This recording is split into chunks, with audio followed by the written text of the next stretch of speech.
Hello, good evening అండి. ఇవాళ మార్కెట్కి వెళ్తే రెండు పెద్ద పెద్ద మామిడికాయలు దొరికాయండి. సరే ఇంటికి వచ్చిన తర్వాత మా వాళ్ళు మెంతికాయ పచ్చడి వేద్దాం ఉన్నారు. సరే అని చెప్పి మీకు చూపిస్తున్నాను ఏమేం కావాలో. ఆవపొడి, మెంతి పొడి, పసుపు, కారం, ఉప్పు. ఇదిగో మామిడికాయలు తెచ్చాం కదండి, శుభ్రంగా కడిగేసి గుడ్డబెట్టి తుడిచేసి ఆ పీలర్తో ఆ చెక్కు తీసేయాలి. తోలు మందంగా ఉన్నది కొంచెం, అందువల్ల కొంచెం టైం తీసుకుంది. మామిడికాయలు శుభ్రంగా పెచ్చు తీసేసి మనం ముక్కల కింద కొట్టేసుకోవాలి, ముక్కల కింద కోసేసుకోవాలి. ఈ లోపల మా వాళ్ళు స్టవ్ మీద బాండీ పెట్టి దాంట్లో నూనె పోసారండి, ఒక చిన్న గ్లాసు నూనె. ఎందుకంటే పచ్చడికి నూనె కావాలి కదండి. ఆ నూనె బాగా కాగిన తర్వాత ఆ నూనెలో మెంతులు, ఆవాలు అవి రెండు కూడా దాంట్లో వేసి వేయించాలి. ఫస్ట్ దోరగా వేయించుకోవాలి. మెంతులు అంటే ఒకటిన్నర చెంచా లేకపోతే ఒక చెంచా, ఆవాలు కూడా ఒక 2 చెంచాలు వేసేసి రెండు వేగుతుండగా దాంట్లోనే కొద్దిగా ఇంగువ పొడి, తర్వాత ఎండు మిరపకాయలు కాయలుగా వేసుకోవచ్చు, ముక్కల కింద కూడా కట్ చేసుకుని వేసుకోవచ్చు. ఏదైనా కానీ వేగటం ఇంపార్టెంట్. నూనెలో వేగింది అనుకోండి, ఈ తాలింపు సామాన్ అంతా కూడా మనం పచ్చళ్ళలో కలుపుకునేటప్పుడు మంచి టేస్ట్ వస్తుంది. ఇంగువ పొడి చూడండి, ఒక స్పూన్లో సగం పైన వేసారు. తర్వాత ఎండుమిర్చి ఒకదాని తర్వాత ఒకటి ఎండుమిర్చి వేసేసి బాగా కాగి వేగిన తర్వాత ఇంకా దాన్ని స్టవ్ కట్టేసి చల్లపడే వరకు కూడా అక్కడే అలాగే ఉంచేయాలి స్టవ్ మీద. చూడండి ఎలా వేయిస్తున్నారు. ఈ ఎండుమిరపకాయలు గొళ్ళాలు అంటాం.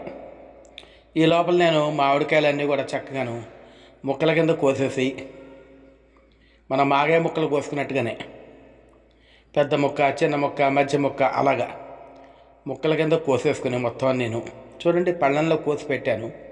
ఇంట్లో ఇంకో మామిడికాయ వినండి, చిన్న మామిడికాయ. సరే అది కూడా కలిపేశాను. అది కొంచెం పండువాగా వచ్చినట్టుగా ఉంది, అయినా పులుపు బాగా ఉంది. మనకు పులుపు పనికొస్తుంది లేదని చెప్పి నేను కలిపేశాను.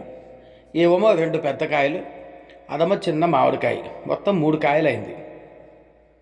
దీంట్లో మా వాళ్ళు ముక్కలన్నీ కోసేసిన తర్వాత కొద్దిగా ఒక గుప్పుడు ముక్కలు నాకు కావాలి, నేను రేపు పప్పులోకి వేసుకుంటానని చెప్పి ఒక గుప్పుడు ముక్కల దాకా తీసేసుకున్నారు. ఇప్పుడు ఈ ముక్కలు అన్నీ కూడా చూడండి పళ్ళెంలో మీకు చూపించినట్టుగా 12 ముక్కలని. ఇవన్నీ కూడా ఒక ఖాళీ గిన్నెలో, పెద్ద గిన్నె చేయి పట్టేట్టుగా ఖాళీ గిన్నెలో వేసేసి ముక్కలన్నీ కూడా మరీ పెద్ద ముక్క కాదు, మరీ చిన్న ముక్క కాదు, మీడియం సైజులో ఉండాలి. ముక్కలన్నీ వేసిన తర్వాత ఒక చిన్న గ్లాసులో 1/2 గ్లాసు ఉప్పు, ఒక 1/2 గ్లాసు గళ్ళుప్పుని మిక్సీ పట్టిన ఉప్పు అది. ఓకే, తర్వాత దాని మీద ఆవపిండి ఒక 2 చెంచాలు వేసుకోండి సహజంగా. ఓకే, తర్వాత మెంతిపిండి కూడా 1.5 చెంచా దాకా, లేదు ఇంకో చెంచా ఎక్కువ వేసుకున్నా తప్పులేదు, ఎందుకంటే దీని పేరే మెంతికాయ కదా. తర్వాత దీని మీద పసుపు ఒక 2 చెంచాలు పసుపు. ఓకే, ఇవి వేసుకుని తర్వాత నేను 3 మ్యాంగోస్ మిర్చి పౌడరు ఆన్లైన్లో తెప్పించాను, అమెజాన్లో. ఇక్కడ కారం ప్యాకెట్లు కారం ఉండదండి, కమ్మగా ఉంటాయి. నాకు మొదటి నుండి కూడా ఈ మిర్చి ప్యాకెట్ 3 మ్యాంగోస్ వాళ్ళది వాడడం అలవాటు. అందుకని ఒక గ్లాసులు ఎందుకంటే 1/2 గ్లాసు ఉప్పు తీసుకున్నా కదండి, దానికి డబల్ ఎప్పుడు కారం ఉండాలి. 1 గ్లాసు కారం చూసారా. ఇంకా అన్నీ వేసేసుకుని మనం ఏంటంటే చేత్తో కలిగి పెట్టేసుకోవాలి. కింద నుండి పైకి, పై నుండి కిందకి కలిగి పెట్టేసుకుని ముక్కలకి అన్నీ కూడా అంటుకునేట్టుగా అన్ని రకాల కారము, ఆవుపిండి, మెంతిపిండి అన్నీ కలిసేట్టుగా గట్టిగా నొక్కి పెడుతూ మనం కలుపుకోవాలి. చూడండి కారం ఎంత మంచి కలర్ఫుల్గా ఉందో. ఇప్పుడు ఏం చేసామంటే, ఇందాక స్టవ్ మీద వేయించాం కదా నూనె, పోపు సామాన్, అది మా వాళ్ళు తీసుకొచ్చారు. అదేం చేశారంటే మొత్తం అంతా దీంట్లో కలిపేసాం. చల్లారిపోయింది నూనె చల్లారిపోయింది కాబట్టి మనం చేయి పెట్టి కలుపుకోవచ్చు, లేదు ఎందుకు వచ్చిన తలనొప్పి అంటే మనం చెంచాతో కూడా కలుపుకోవచ్చు. చెంచాతో కలిపి పెట్టామనుకోండి మన చేతికి ఎటువంటి బాధలు ఉండవు. కింద నుండి పైకి, పైనుండి కిందకి కలిపేస్తుంటే చక్కగా కలిసిపోతుంది. ఇంతేనండి సింపుల్ మెంతికాయ అంటే.